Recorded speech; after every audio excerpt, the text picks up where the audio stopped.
What are you gonna do? What are you gonna fucking do? Seriously. Yo, what are you gonna do? Are you gonna lie to me? Fucking lie to me? Are you gonna lie to me? Are you gonna lie to me? Are you gonna lie to me? Come on, pick a lie. Let's talk about KeemStar, the face behind Drama Alert, a YouTube channel with 1.6 million subscribers. The name KeemStar has become synonymous with racism, hatred, narcissism, power, lying, sociopathy, violence, and bad journalism. If you don't know KeemStar, he's the host of a YouTube news channel, Drama Alert, which covers drama in YouTube and the gaming community. However, KeemStar's approach to news can hardly be considered journalistic. I say this with the utmost sincerity. KeemStar might just be the most harmful and cancerous person on YouTube today. I'll present evidence and explain the damage KeemStar has done to the YouTube community. KeemStar considers himself a social justice warrior. He will expose people who have done nothing wrong through the medium of the internet. Several of his videos involve accusing various individuals of pedophilia, many of whom have since proved themselves completely innocent. TV with my fucking hands up. I'm not starting my fucking self. You fucking stupid bitch. This stupid fucking justice, all fucking righteous fucking nigger, Alex is doing this shit. You fucking nigger! I swear to fucking God, I'm gonna. We all know the importance of the justice system and why presumption of innocence until proven guilty is so vitally important, but KeemStar doesn't care about this. He will accuse someone of massive wrongdoing with quote-unquote evidence, which in the court of law would be shut down and dismissed without second thought. KeemStar will happily ruin someone's reputation, career, and means of livelihood. The most incredible thing about this is the so-called proof he uses is not proof. It's not even evidence. Countless large YouTubers have spoken out against them. To name just a few: Grade A Under A, iDubbbz, Pyrocynical, Total Biscuit, Lewis Spears, Jax Films, and PewDiePie. There is fear in the YouTube community to speak out against them because of the power he has and the way he uses it. First of all, KeemStar has had countless YouTube accounts terminated and is permanently banned from YouTube. However, to run Drama Alert, he actually abuses a loophole in YouTube's terms of service. Technically, a friend of his owns the channel, but KeemStar just presents the news. It is, however, pretty obvious that he is the owner of the channel. For the last hour that your mom died of cancer. I don't give a fuck about any of you. I am in this for your money and your money only. That's all I care about. I don't give a fuck about any of you. I really hope you die of cancer. Cancer is a horrible thing. But it's not horrible enough.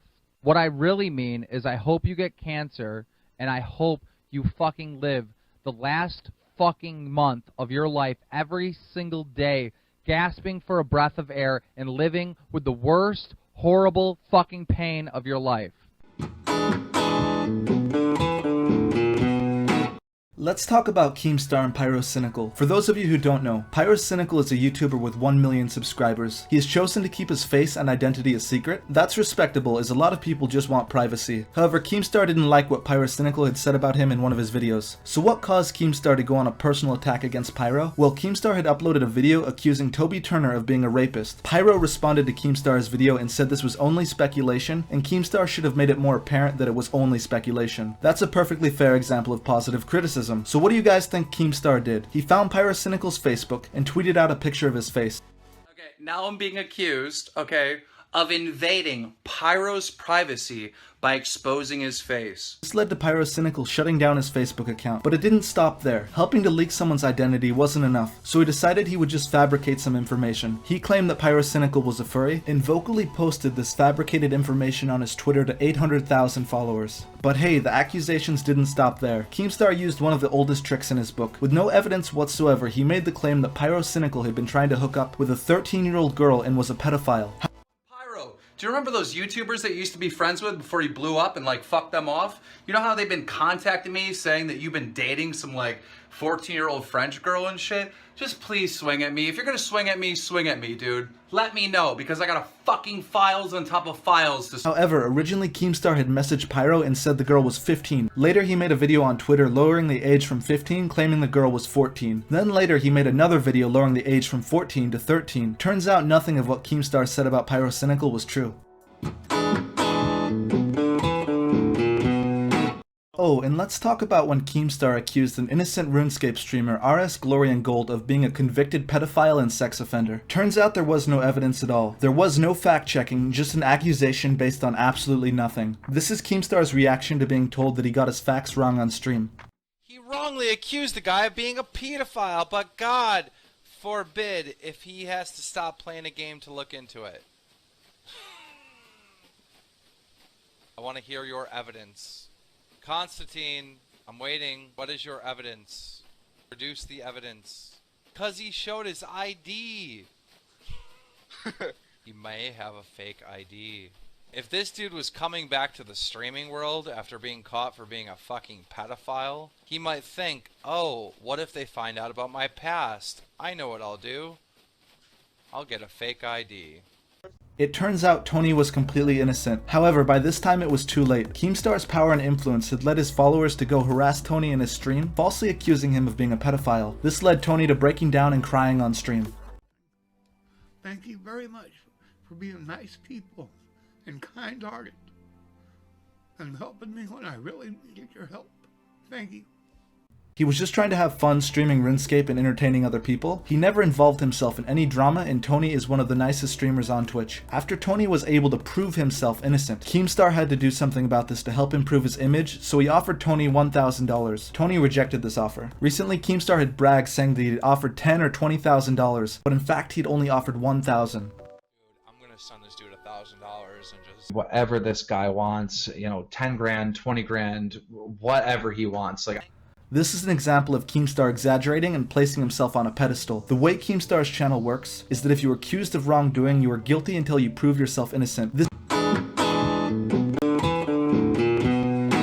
You don't even know what the fuck you're saying. Maybe you should have used MetaTag, motherfucker, because your career ended about a year ago because nobody thought your fucking videos was entertaining. You could have used some fucking MetaTagging, some clickbaiting, anything to get people to watch your shit, you boring cunt. I'm glad your career's over. And you guys know Matthew Santoro, the guy with 5.5 million subscribers. Matthew released a video about him being physically and emotionally abused by his girlfriend Nicole Arbor. KeemStar was more than happy to call out Nicole Arbor and provide vocal support for Matthew. Matthew and KeemStar were on good terms. Later, Matthew made a video about how he believes drama is ruining YouTube. This angered KeemStar, who decided that if Matthew was not going to be 100% on his side, that he will call out Matthew. KeemStar went from being on Matthew's side to being against him. He made it public that Matthew was plagiarizing top 10 lists from websites like BuzzFeed. Personally, I know how it feels to have your work stolen. My 5 permanently banned Twitch streamers video with over 2 million views was plagiarized almost in its entirety by a clickbait website who then went on to make clickbait off my content and stealing ad revenue. And I'm actually okay with that. That's what happens on the internet. Matthew copying some lists he found on the internet is really not so bad. Matthew actually puts a lot of research into his videos. He spends hours scripting, he spends hours recording, editing audio, editing video, making thumbnail arts, and uploading. Matthew is absolutely following fair use 100%. Beyond accusing Matthew of plagiarism, he began to side with his abusive girlfriend Nicole Arbor, who's known for being manipulative and gaslighting. KeemStar invited Nicole for an interview so he could present Nicole Arbor in a positive light with the intention of tarnishing Matthew's reputation because of a personal grudge. Wish I fucking could see these people in real life because you wouldn't be able to breathe anymore. You just wouldn't be able to breathe anymore. You would not be able to breathe anymore. I will gladly sit in jail knowing that you cannot breathe. You cannot speak. You cannot talk. You cannot spew any of this shit ever again. I will literally kill this motherfucker. Like, I can sit in a jail cell knowing well that you cannot fucking spew this type of bullshit ever again. Like, I literally want to kill this dude. Fucking kill. I don't care. It's not a threat. It's a promise. I want to fucking kill this dude. Let's talk about KeemStar and Basherverse. Last year, KeemStar made the accusation that Basher, a 29-year-old YouTuber with over 1 million subscribers, attempted to rape a child. This accusation was completely false. Basher released a video defended himself. KeemStar continued with the ruthless attack that Basher was a pedophile. KeemStar called Basher a liar, a manipulator, a storyteller, a sympathy seeker, and that he tried to portray himself as the victim. KeemStar attacked and called for justice against Basher. But the fact is, KeemStar exaggerated details and made these accusations on speculation. All of the stress led to Basher breaking down and seriously contemplating suicide. It's me. I'm so freaking tired of it. I'm like going absolutely freaking mad. It all out there. And KeemStar just keeps freaking, it's just constant barrage. Like, all my videos are like, I've been up for so long and I'm so stressed right now, and it's just, yeah, and I'm so tired of freaking people saying I'm not the victim and I'm not the victim. I never fucking said it was the victim! I never said it was the victim! I never fucking once said it was the victim! And I'm sick and tired of being called a fucking rapist! I'm tired of it all! I'm tired!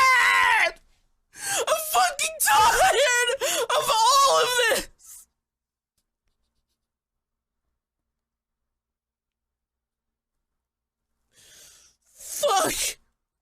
I wanted to leave my fucking room that I was in for years, and I finally did, and you fucking won't leave me alone! Ah! I'm tired of it! I'm tired of it! KeemStar was calling for a witch hunt against Basher. Basher did not rape anyone. Basher did not have sex with a child. Basher, in fact, was practically innocent. KeemStar has made over 40 videos about Basher, and they actually seem to be friends with each other now. So KeemStar went from witch hunting Basher to being completely on his side. Not only that, but back in March, a video came out which was a leaked Skype call between Basher, KeemStar, and Smile for YouTube, showing that an entire interview had been staged in its entirety by KeemStar for more views. I doubt this is the only interview KeemStar has staged. This is straight up lying and manipulation. This is why KeemStar is bad for YouTube. This is why KeemStar should have no place in journalism.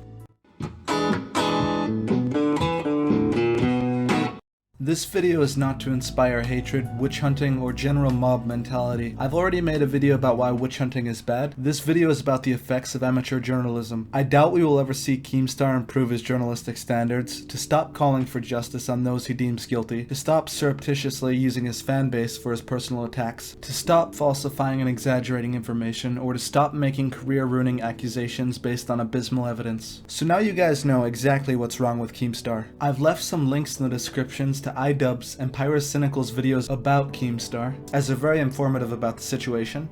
Let's get real for a moment. I've been making videos for about 2 months. I have something tiny like 20 uploads. Why the hell do I have almost 20,000 subscribers? That's ridiculous. Like seriously, how did this happen? I just wanted to make a few videos to entertain people. I never expected this to happen, and I honestly don't know why I've made it this far. Like really, why do I deserve any of that? Like I appreciate the fact that some of you guys go out of your way to subscribe, but like really, there's no need to. My channel doesn't even follow any structure or order. I just upload these random videos and people watch them, and you know what? That makes me happy. As always, thank you guys so much for watching and have a wonderful day.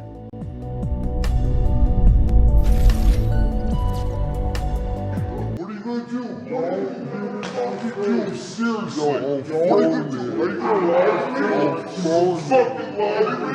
Are you gonna lie to me? Are you gonna lie to me?